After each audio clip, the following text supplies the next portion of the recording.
Hi and welcome to The Edge. I'm here with Mark Gell. We're talking all things crisis, and you'd have to be living under a rock not to have seen the issue with Eddie and the Collingwood Football Club over the last week with their racial scandals.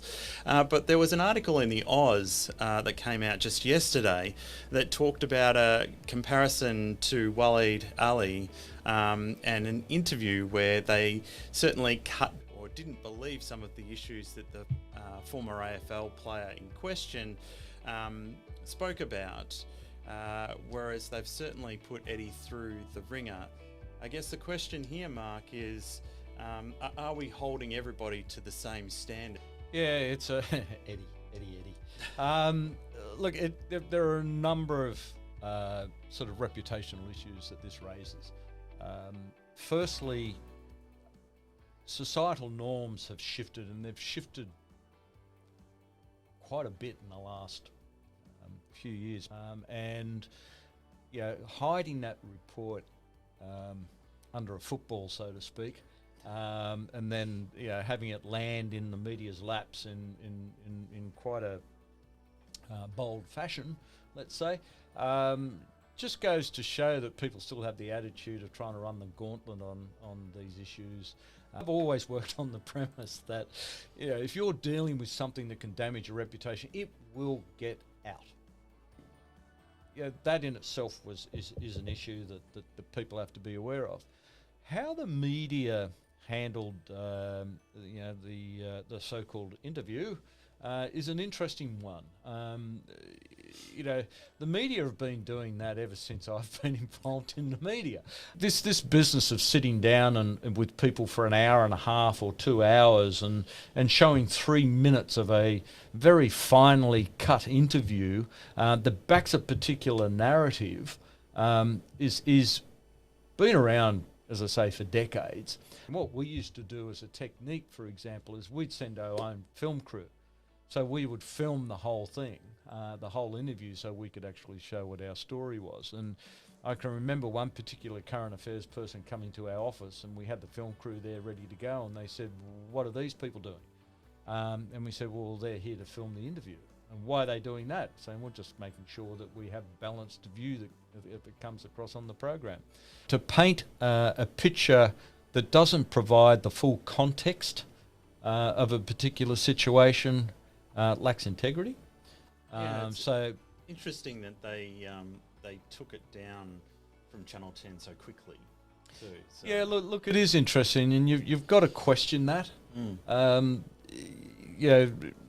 saw the Australian article where they suggested that Mr. Waleed should resign and apply the same standard that was applied to Eddie. I don't know whether that is the case, but is there reputational damage for him? Yeah, there is. So Eddie, paid the ultimate price for hiding what came out in the report. Given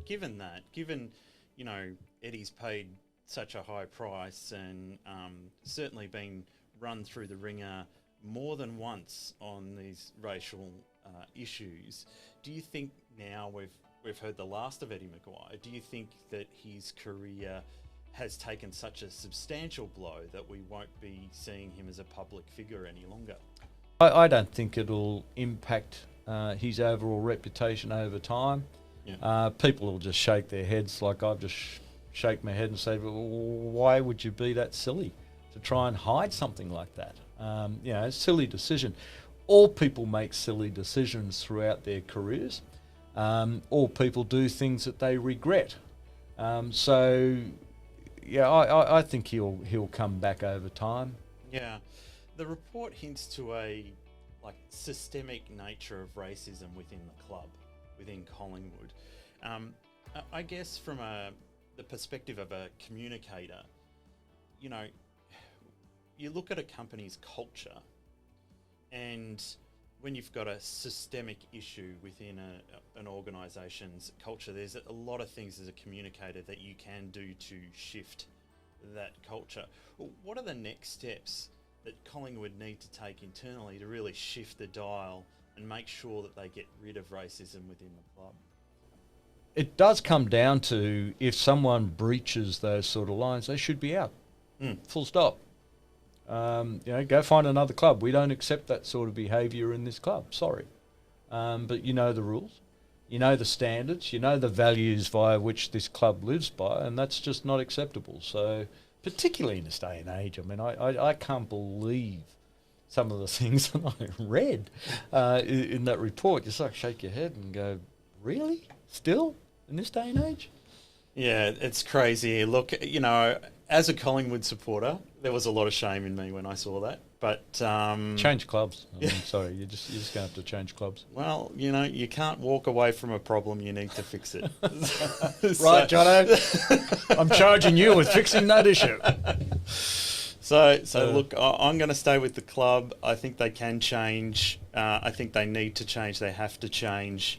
But I think there's a lot more to this issue, and again, we'll see more to unfold in the coming days. Yeah, time will tell. Yep. Absolutely. Thanks, Jelly. Thanks, Jono. Cheers. Cheers, mate.